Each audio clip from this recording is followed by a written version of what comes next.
Now, one of them is deadlock prevention. Now, what are the methods through which we can prevent this deadlocks? Now, as we discussed earlier, there are 4 states. If all the 4 states are there, only then the deadlock will occur. Mutual exclusion, hold and wait, circular wait, all sort of conditions are there through which we say in case all these 4 conditions are there, deadlock will be occurring. Now, in case I restrain the way request can be made. Now, we just think of either of if either of these condition is not there, I can prevent the deadlock there, maybe mutual exclusion. What we have got, it is not required for a shareable resource, that is what we discussed, and it must hold for a non shareable resources there. Now, hold and wait, there is another state through which deadlocks were occurring. Now, what we can do is we must guarantee that whenever a process requests a resource, it does not hold any other resource. Let us say what we want to say is the moment I request for a resource, I will not be holding any other resource which is being held by the processes there. Or another is the moment I start the process, I allocate all the resources to it. At what stage it requires those sort of resources, I am not bothered, but what I do is let us say the moment a process starts, P 1 starts, it requires a printer, it requires a tape drive, it requires some memory, I allocate at the same time only. That is what we call as we allocated all the resources before it begins its execution, or allow the process to request a resource only when the process has none. These are similar conditions only. Okay, before I start with the process, I must be allocating all the resources to that particular process there. Maybe what can be the problem in this case? There may be low resource utilization in this particular case. What will happen? Let us say I got a process, it has to print one line at the end of the job, and my job will take around 30 minutes. What is doing? It is holding this particular resource for 30 minutes without making utilization of that. That is why we say it is a very poor utilization of the resource which will be there, and there may be starvation possible. How does starvation takes place in this particular case? Let us say my job is very printer intensive, my total resources available to me are 5 printers, and my process requires 4 printers for the execution purposes. What will happen? Let us say if there is 3 processes which are there, let us say each process requires 1 printer. Now, the process which requires 4 printer will not be started, because at any stage my 4 printers will not be free over there. So, this is what the problem of a starvation which will be happening in this particular scenario there,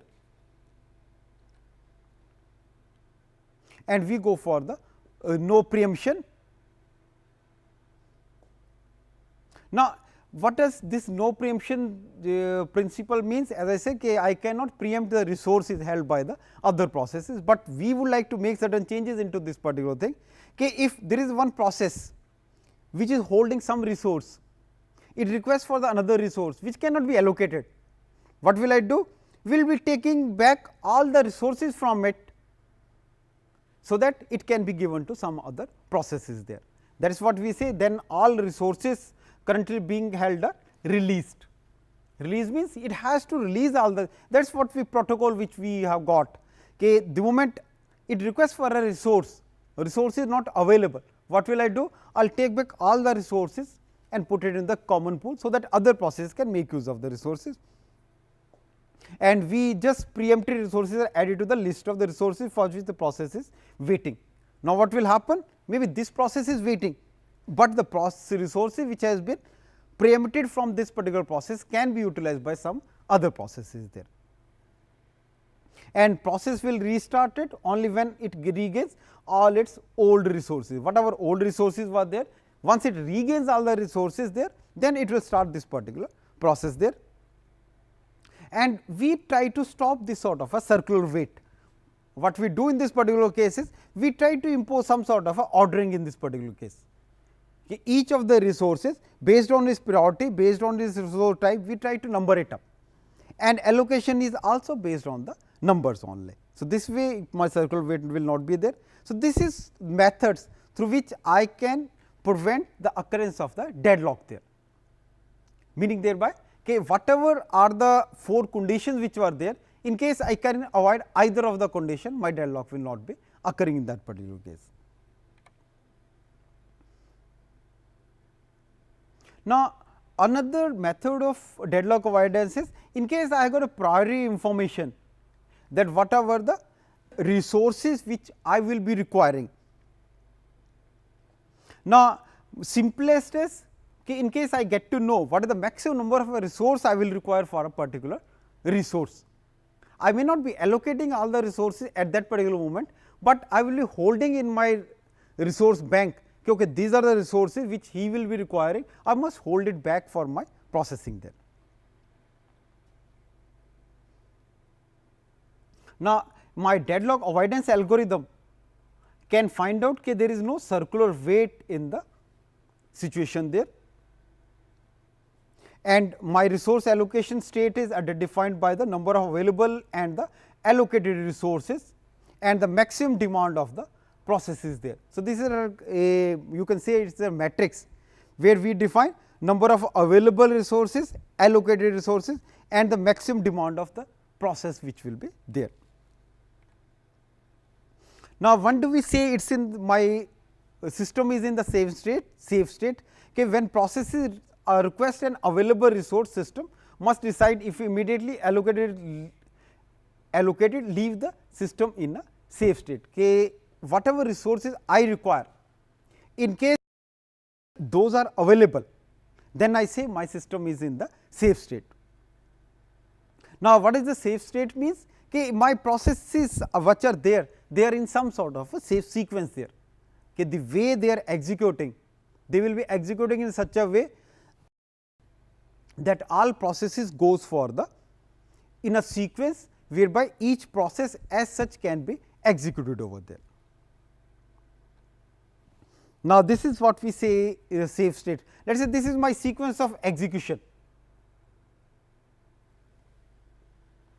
Now, what does it mean? Okay, if for this each P I, the resources that P I can still request can be satisfied by the currently available resources which are available plus resources held by all the processes P j. So, whatever are the earlier process, we say is the j is less than I. What does this mean? Okay, whatever are the earlier processes which are there, they are the ones who are holding the resources and my requests can be taken care by the available resources and the resources held by that particular process there. Now, what does it mean? If P I resources need are not immediately available, then my process P I will be waiting, meaning thereby that whichever is the process which is next in the sequence will have to wait till the time all the P j's have finished their execution. And once P j is finished, then P I can have all the resources which is required by that. Then once P I terminates, maybe then P I plus 1 can start their processing there. So, this is the sequence in which my processes can be executed. Now, in this particular case, this particular sequence is very important. Okay, whether I will be executed my jobs in P 1, P 2, P n sequence or P 2, P 3, P 1 or P n sequence.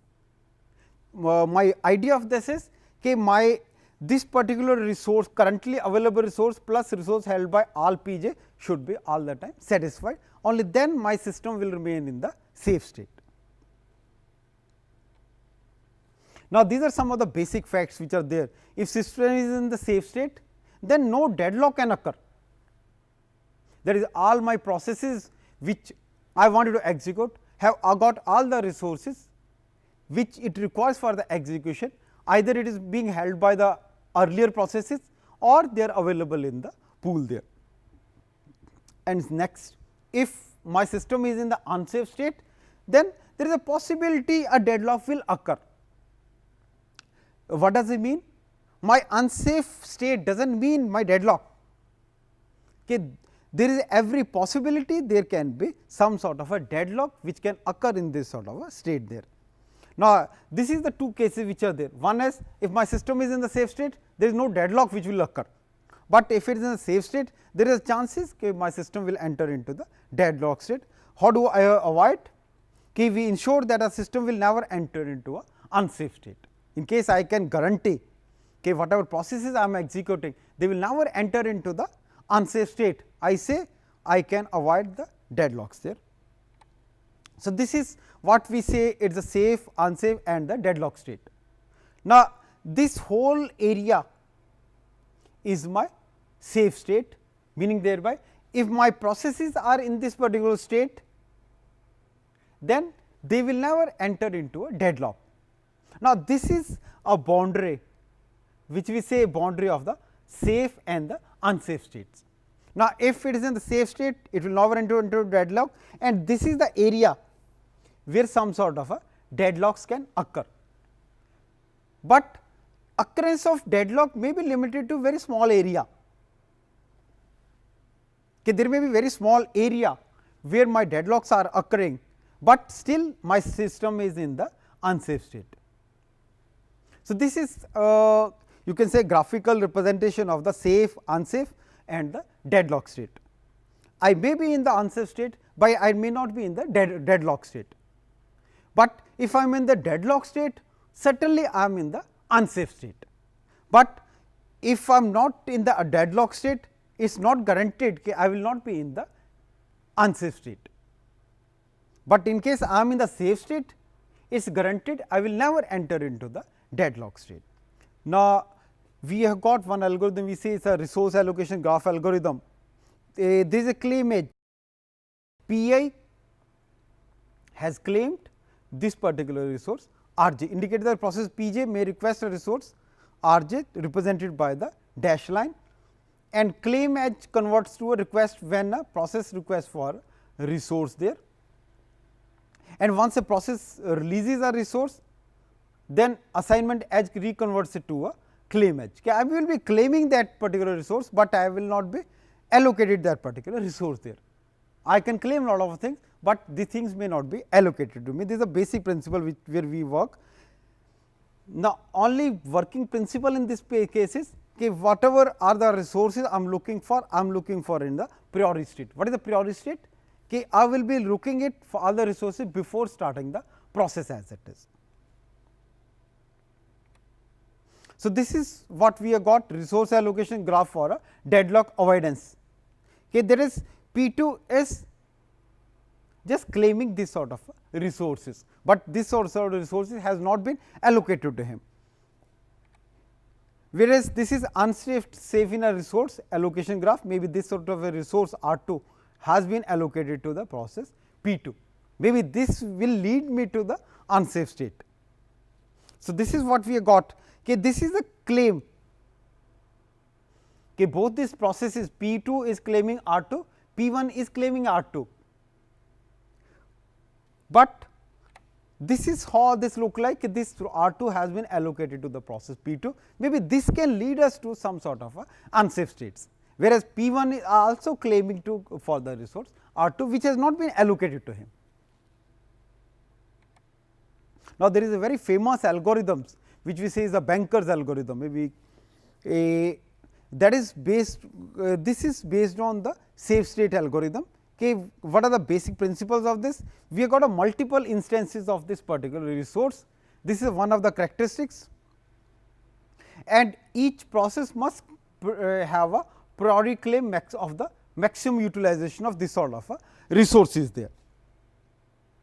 And when a process requests a resource, it may have to wait. This is what we say. Okay, the moment I request for a resource, I must wait. Okay, there is no automatic allocation of the resources to me once I look for a resources. Now, when a process gets all its resources, it must return them in a finite amount of a time. This is another very important characteristics of the resource allocation. Okay, the moment I allocate some resource to someone, that must be returned in a finite amount of a time. But what does it mean? Okay, finite amount of time? Okay, my process may not be held up due to suspension of some of the processes which is holding some of the resources there. Maybe my let us say I allocate some resource to a process, that process goes into the suspension state indefinitely. What will happen? My resource will also be held by that particular process for the indefinite time. So, this is what we say, okay, my resources must be returned in a finite amount of time. Now, this is some of the data structure which we use for the Banker's algorithm. Okay, let us say n is the number of processes and m is the number of resource type. This is very important, and we have got a one vector which we say available. Now, this is vector of length m. What does it mean? How many resources of each type are available? We put them into the vector. Let us say this is my vector, can be printer, tape, CD. Let us say this is my vector, and this is availability is let us say 3, 2, 1. Okay, that means this many number of resources of the type printer are available, this of the type tape are available, this type of CD are available to me. And then we have got the next vector which we say is a maximum. Maximum is the n by m matrix. Now, if my max I j is equal to k, then what does it mean? That the process P I may request at most k instances of the resource type R j. That means, this is my process, this is my resource type. I can say my process as such can be max is the vector which we have got, and let us say my process is P 1 and resource type is printer. Let us say it looks for 2. So, this is what we have got the value of a k, and this is what we have got resource type, and this is what we have got a process. This is a vector which we say is a maximum, that is maximum type of resources required by each process there. So, we make for each of the processes we make this sort of a matrix there. Okay, this is a n by n, because n is the number of processes and m is the type of the resources which can be there. Now, same way we got a allocation. Again, allocation is another type of a matrix.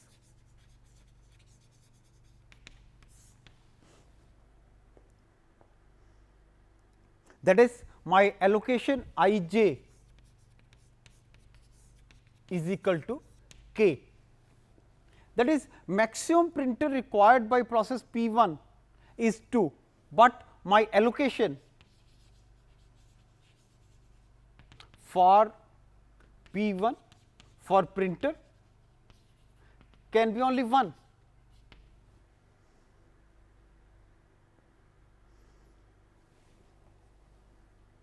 And then next matrix which we have got is that is the need matrix. Need I j is equal to k. What does it mean?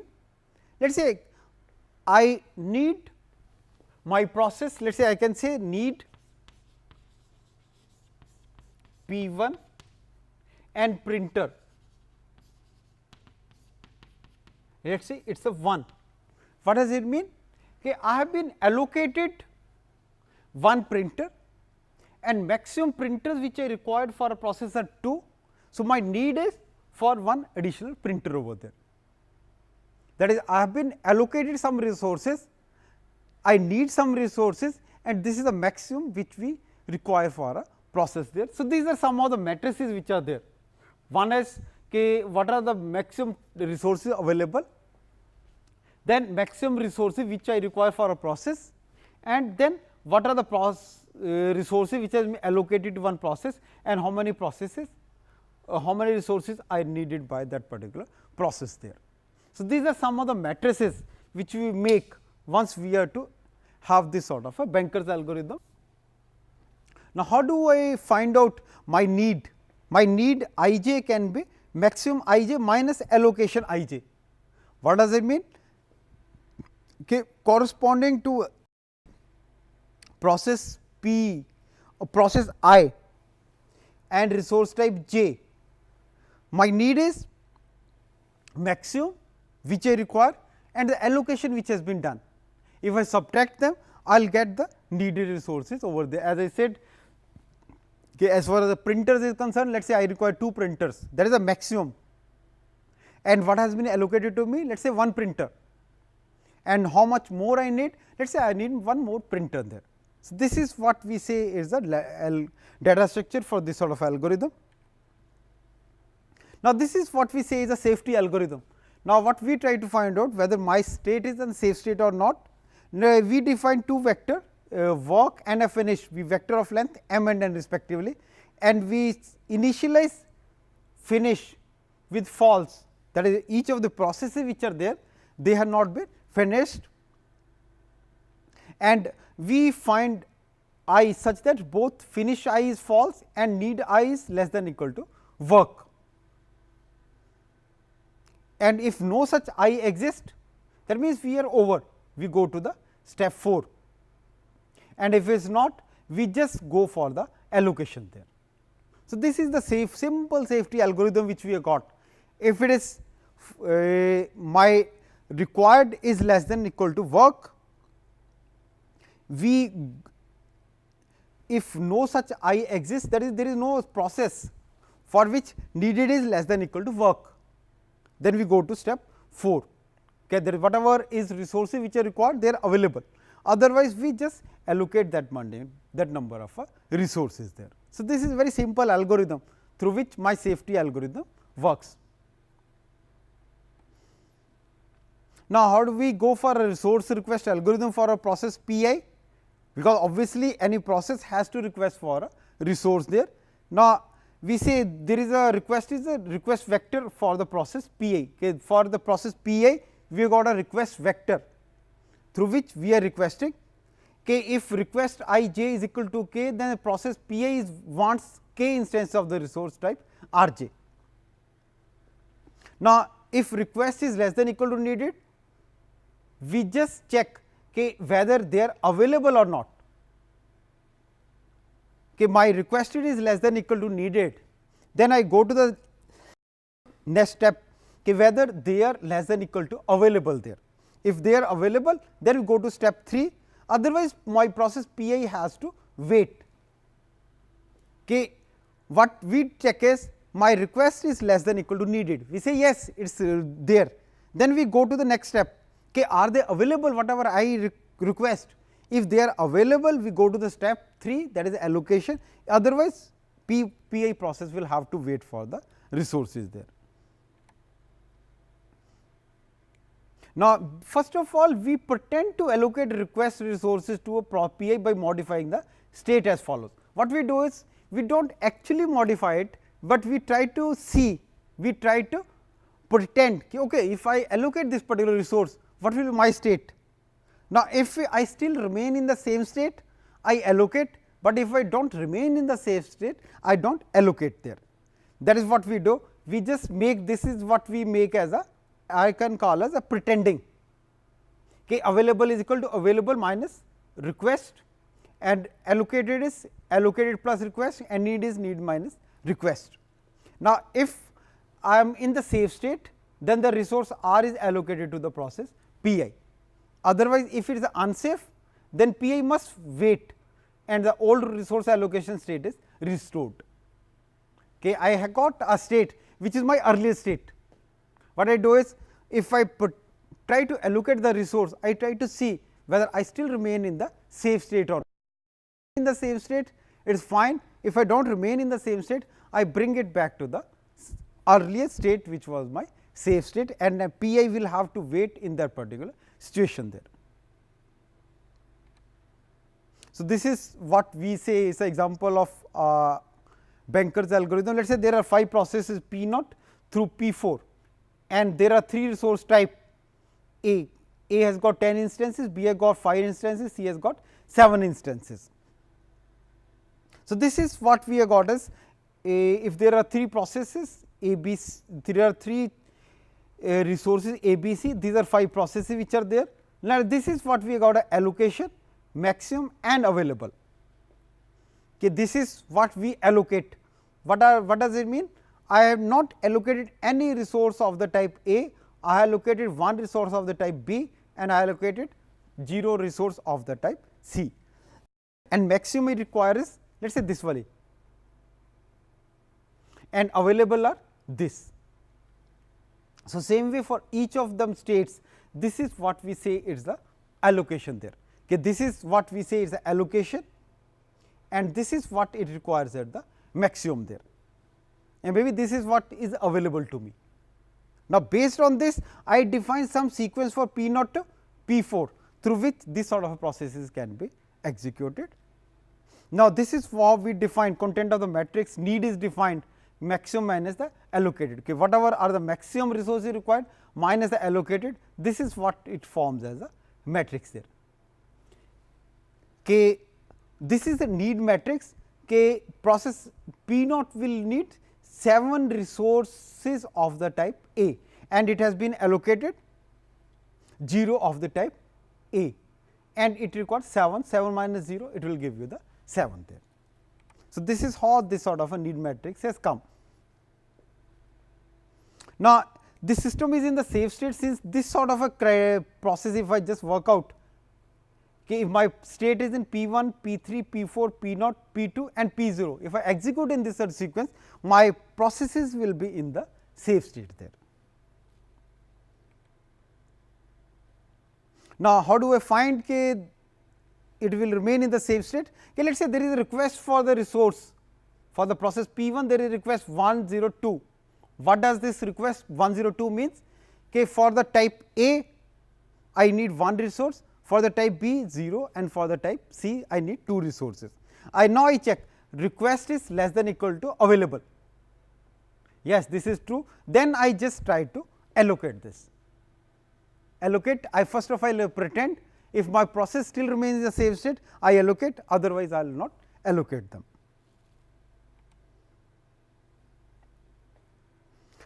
Now, if I just execute my safety algorithm, then I find out, okay, if in case I remain like this, then I will be there in the safe state. That means, I satisfy the safety requirements, but same way you can check whether in case I have got this sort of allocation, can it still be remain in the safe state, or I just go for this sort of allocation for P naught, will it remain in the same state? That will help you out in learning more.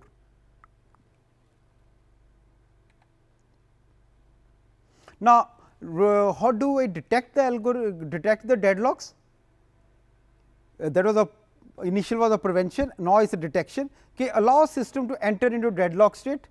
We have got some detection algorithm and we have got some sort of a recovery schemes for that. Now, how do I detect the deadlock? It can be through the resource graph. I make use of the resource graph through which I can detect, okay, this is what we have got as a deadlock there. Because, so this is what we say it is a deadlocks. Okay, either I can prevent or I can detect or I can recover from the deadlock state. Now, what we have done?